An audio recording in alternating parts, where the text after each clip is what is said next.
This video is going to be a very short video, but it is preferable if you watch the previous one, the electric field due to an electric dipole at any point. If you watch the previous video, you will get the conceptual grasp, but this is more of a trick, but at the same time, it's an ingenious application of the conceptual understanding.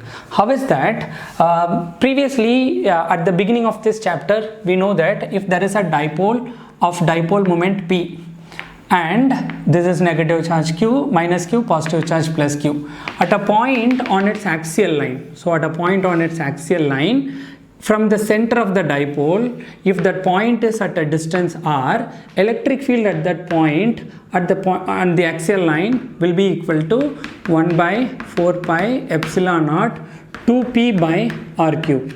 We have found out that. And you have the same dipole of dipole moment P, and if the point is at a distance r in the perpendicular bisector, electric field at this point, here this is a positive charge, right? Electric field will be along this direction. Its magnitude is 1 by 4 pi epsilon naught 2p by r cube. At a point on its perpendicular bisector at a distance r, the electric field will be in the direction opposite to the direction of the dipole moment. It will be equal to 1 by 4 pi epsilon naught p by r cube. So basically we know electric field at a point on its axial line, electric field at a point on its perpendicular bisector. These two things only we know, but we don't know anything about electric field at any point. But if you have a dipole of dipole moment P, and from the center of the dipole you have a point here. At this point you would like to find out electric field at a point at any point due to this dipole, but you know only about electric field at a point on its axial line, electric field at a point on its perpendicular bisector, and the directions. What you do, the dipole moment of this dipole is P, and the angle it makes, the position vector makes an angle, theta with the dipole moment. Now this dipole moment, you just break this into components. This dipole moment, the projection of this dipole moment in this line, which we call this line, if this dipole moment is P, this dipole moment will be P cos theta, and a direction perpendicular to this. So dipole moment will be like this, and this will be equal to P sin theta. It is very similar to this. Suppose there is a force F acts at an angle theta, then this force has a component F cos theta in the theta side and F sin theta in a direction perpendicular to that. If from the center, this is the direction of the dipole moment, its value is P. Then at theta side it is P cos theta, at a direction perpendicular to that is P sin theta.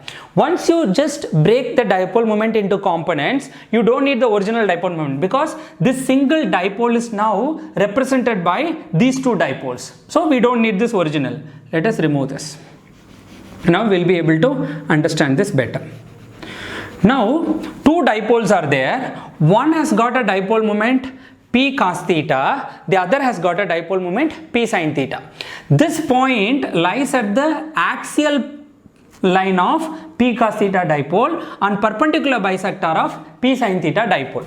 Because of this P cos theta dipole of dipole moment P cos theta, electric field at this point will be 1 by along this direction, because axial point electric field is this way. For this P cos theta, axial point is this, so 1 by 4 pi epsilon naught, it is 2p by r cube. If the dipole moment is P, it is 2p by r cube, but the dipole moment is P cos theta, it is going to be 2p cos theta by r cube. Now there is another dipole of dipole moment P sin theta. Electric field at this point due to this dipole will be in this direction, because electric field due at a perpendicular bisector, the direction will be opposite to that. So if this is P sin theta, at this point it is 1 by 4 pi epsilon naught P by r cube, but this is dipole of dipole moment P sin theta, so it is P sin theta by r cube. Now the net electric field, since they are right angle to each other, net electric field will be root over this square plus this square. So 1 by 4 pi epsilon naught 2p cos theta by r cube whole square plus, because whenever two vectors are acting right angle to each other, then the net vector, the effect of those two vectors, the magnitude will be found by root over x component square plus y component square. In the same fashion, it is 1 by 4 pi epsilon naught p sin theta by r cube the whole square. Now if you take up 1 by 4 pi epsilon naught whole square will be taken out. When that comes out of the root, that square will be gone, and p is common. When p square will be there, and that p square, when that comes out of root, that becomes p, and r cube whole square when that comes out of what, 1 by r cube, so p by r cube, and root over 4 cos square theta plus sin square theta. 4 cos square theta plus sin square theta can be written as 3 cos square theta plus sin square theta. That cos square theta plus sin square theta will be 1. Then electric field at any point due to an electric dipole is 1 by 4 pi epsilon naught p by r cube into root over 3 cos square theta plus 1. At an axial point, theta will be 0. It will be again 2p by r cube. At a perpendicular bisector, theta will be 90 degree, and that will give us the result 1 by 4 pi epsilon naught p by r cube. So this is another way of deriving that.